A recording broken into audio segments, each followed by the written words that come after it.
നമസ്കാരം. പക്ഷെ ഈ വലയില് പൊട്ടും ഉറപ്പല്ലേ? നമസ്കാരം രാജ്ഞി.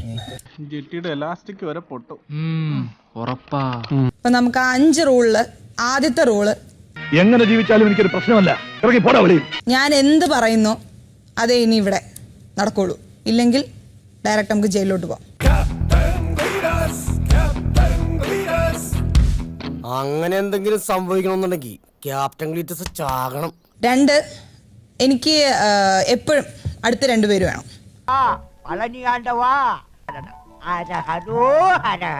എന്റെ കാര്യങ്ങളൊക്കെ പരിചരിക്കാനും എനിക്ക് ആഹാരം വിളമ്പിത്തരാനും എന്നെ സന്തോഷിപ്പിക്കാനും ഉല്ലസിപ്പിക്കാനും ഒക്കെ.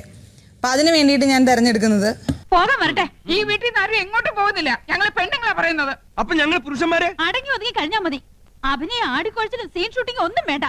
നിങ്ങളും കൂടി കേൾക്കാനാ പറയണത്. കേറി പോണ്ടോത്തോട്ട്. 1 ശ്രീതു, 2 അഭിഷേക്. പിന്നെ കിച്ചണിൽ നമുക്ക് കുറച്ച് ജോലി കിടക്കുന്നോണ്ട് തന്നെ പ്രാവശ്യം പോലെയല്ല, ഞാനങ്ങോട്ട് പോയായിരുന്നു. പാത്രം കഴുകാനും മിറ്റടിക്കാനാ.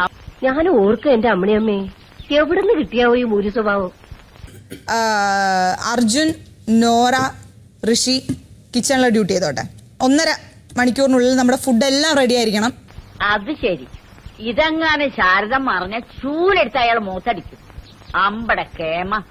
അപ്പൊ ഇതായിരുന്നായാലും മനസ്സിലിരിപ്പ്. പിന്നെ സിജോയും ജിൻഡോയും ഈ വീട് ഫുൾ ഇപ്പൊ ക്ലീൻ ചെയ്യണം.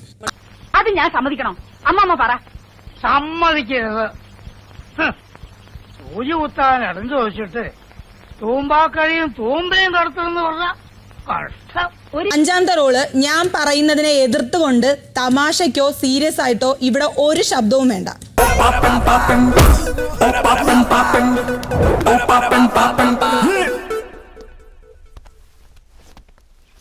എന്താ എന്റെ പിള്ളേരെ തുടരണെങ്കിലേ നീയൊക്കെ കുറച്ചുകൂടി മൂക്കണം. പ്രത്യേകിച്ച് ആക്ഷൻസോ ഗോഷ്ഠികളോ ചിരിയോ കളിയോ ഒന്നും വേണ്ട. ചൂടാവാൻ എന്താ കാര്യം? നീ ഒന്നും കേട്ടില്ലേ? എനിക്കൊന്നും മനസ്സിലായില്ല. ഒന്നും മനസ്സിലായില്ലേ? അത് നന്നായി.